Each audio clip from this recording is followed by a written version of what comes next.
The INFJ personality is already considered rare. People often describe them as thoughtful, private, emotionally intelligent, and deeply intuitive.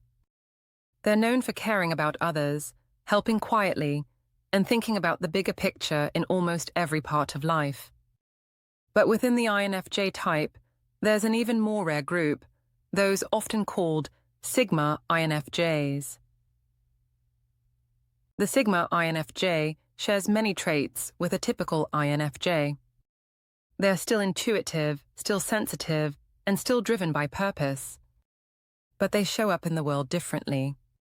They move with more independence. They don't always follow the emotional paths that other INFJs do. And many of their daily habits seem strange when compared to the typical INFJ behavior. Some INFJs are more people-oriented, seeking connection and harmony with others. Others, especially Sigma INFJs, focus more on inner truth, personal freedom, and building a life outside of expectations. They still care deeply, but they aren't interested in fitting in, not even within their own personality type. This creates a quiet tension. On the outside, they might look similar to other INFJs. They're calm, observant, and full of insight. But underneath, they think and act differently. And that difference leads to some surprising habits that don't always match the traditional INFJ label. The goal of this video is to show you those differences clearly. We're going to look at 6 surprising habits that often appear in Sigma INFJs, but not as much in typical INFJs.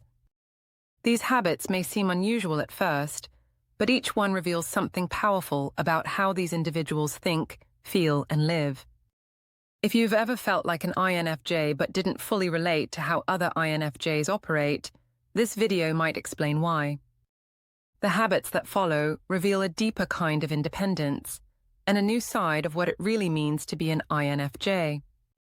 Habit number 1, preferring deep independent introspection rather than group-focused reflection.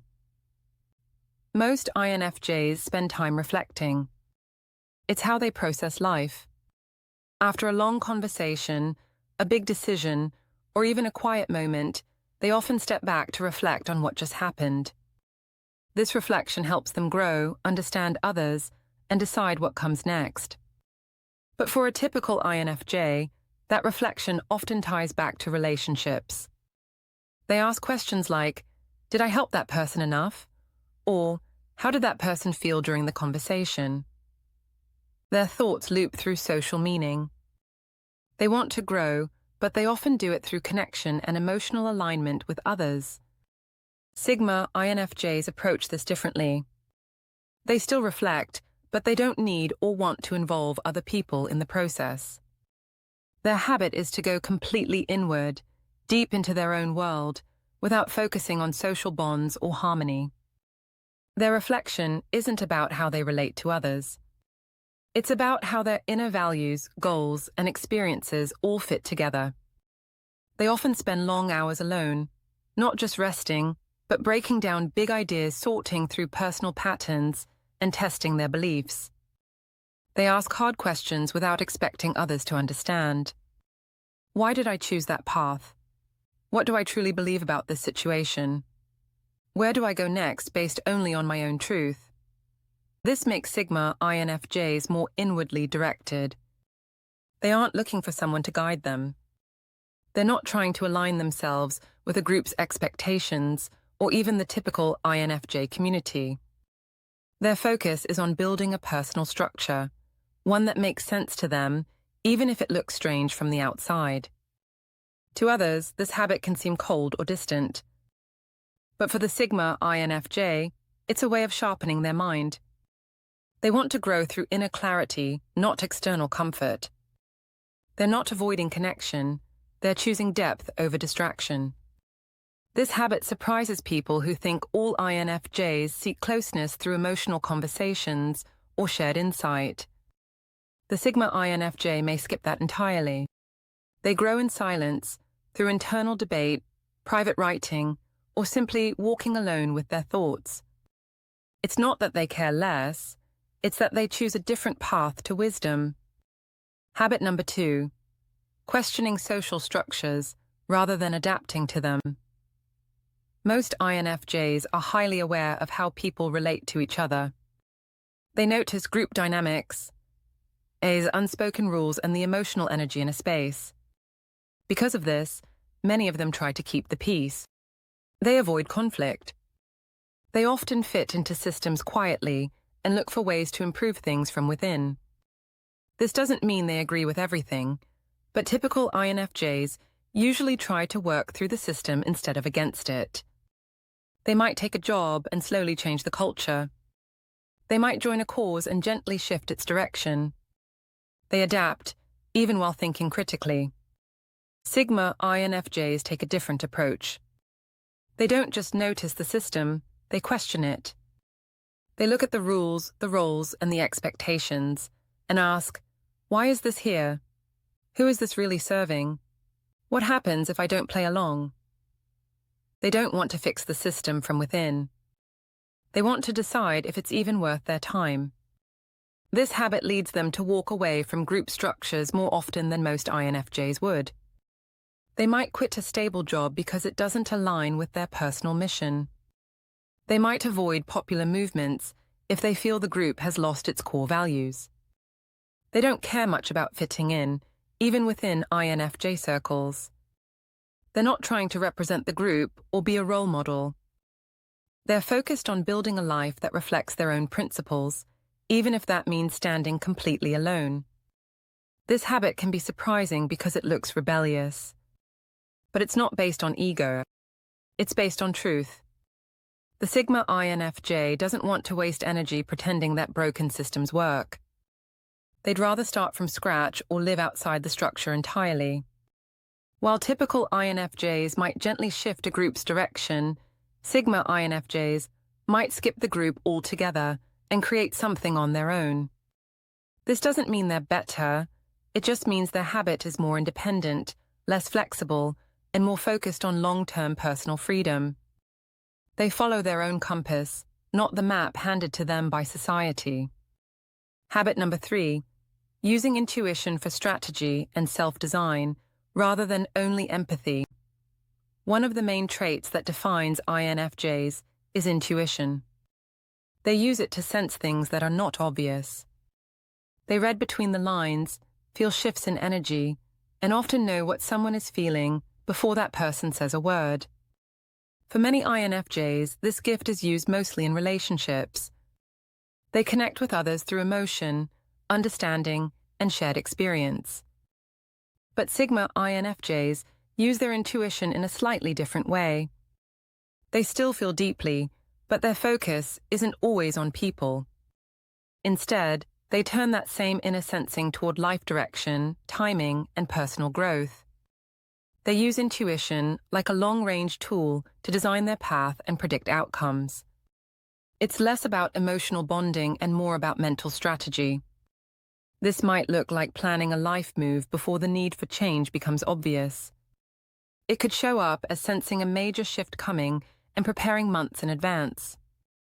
It could be about choosing to build skills that no one around them values yet, but will matter later. Their mind is always scanning, not just people, but systems, trends, and opportunities. They might seem quiet or passive, but they're observing, collecting signals, and building a plan that makes sense to them alone.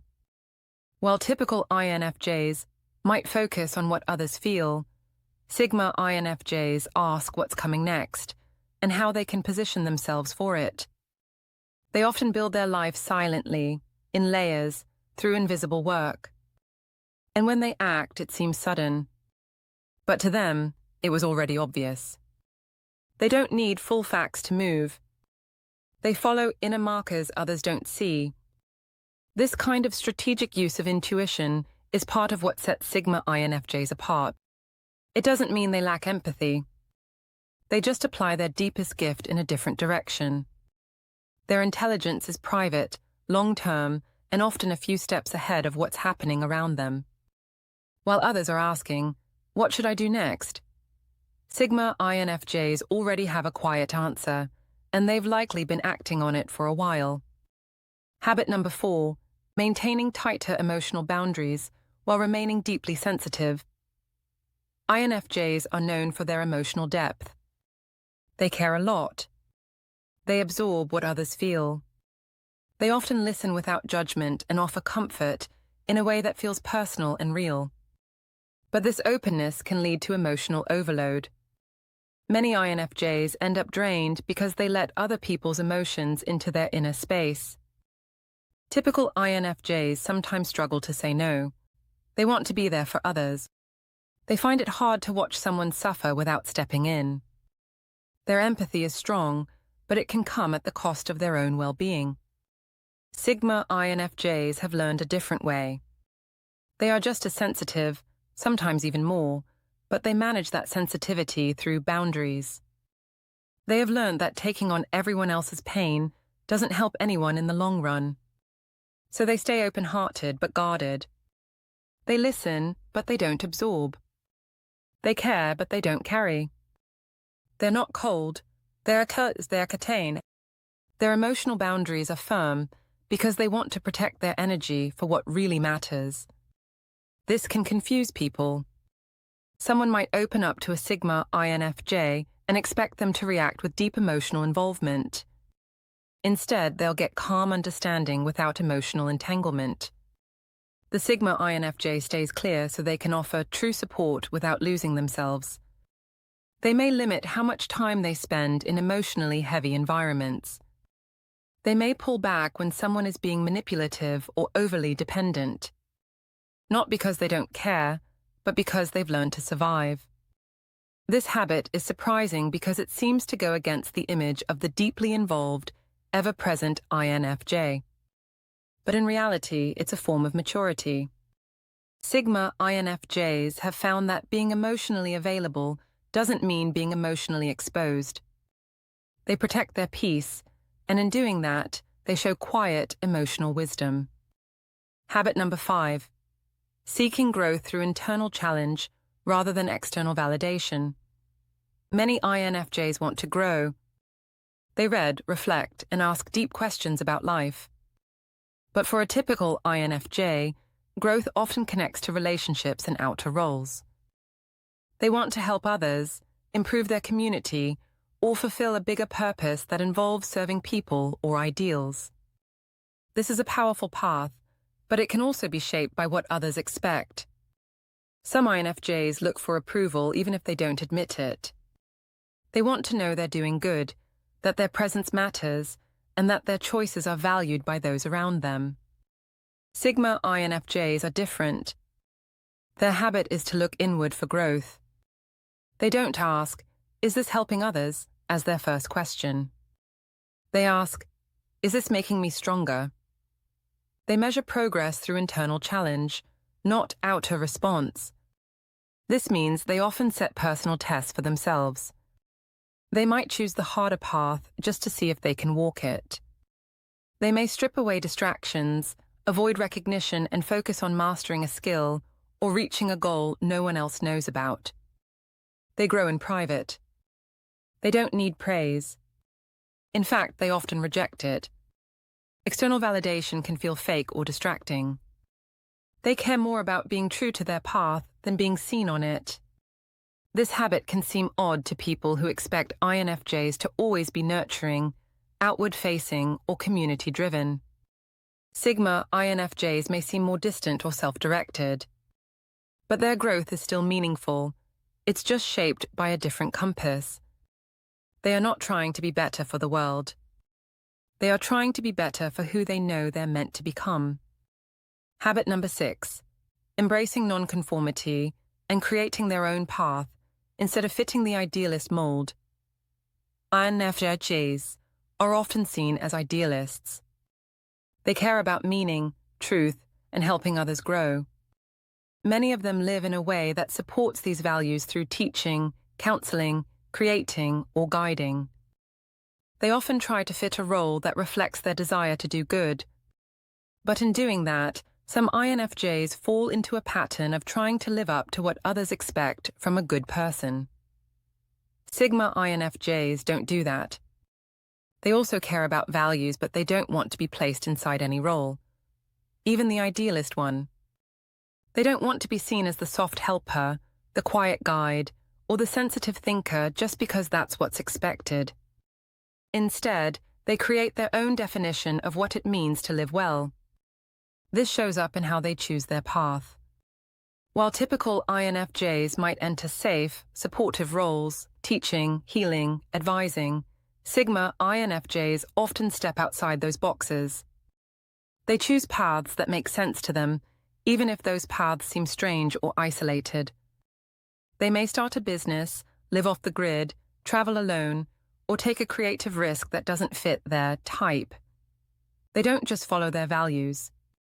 They rebuild them. They ask, "What matters to me right now?" and then shape their life around the answer. They don't wait for permission. They don't need applause. They don't care if their version of purpose looks different from the one others expect. This habit surprises people who assume that all INFJs want harmony, connection, and safety. Sigma INFJ. INFJs want truth, direction, and freedom. And sometimes that means breaking the rules. Not just society's rules, but the quiet rules written inside the INFJ community. They trust their vision more than they trust any label. And they would rather live honestly and alone than fit into a role that makes them feel false. Their path is not rebellious for its own sake. It's independent because that's what feels real. This habit defines the core of the Sigma INFJ. Someone who doesn't just feel deeply, but lives bravely, by their own rules. INFJs are already rare, but Sigma INFJs stand apart in even more unexpected ways. While both types care deeply and think in complex layers, Sigma INFJs and INFJs follow a quieter, more independent rhythm. Their habits often go unnoticed, but they reveal a mind that values depth, truth, and freedom above everything else. We explored 6 habits that show this clearly. They reflect, but in solitude. They question systems instead of adapting to them. They use their intuition for strategy, not just emotion. They protect their emotional space, grow through personal challenge, and walk a path that few others even see. If these habits felt familiar, you may be part of this rare group. And if they didn't, that's okay too. Both typical INFJs and Sigma INFJs share the same core traits, just expressed in different ways. The key is to understand which habits are truly yours, and to trust that they are not random. They are signs of how your mind works best. You don't have to explain these habits. You just have to live them. Quietly, clearly, fully.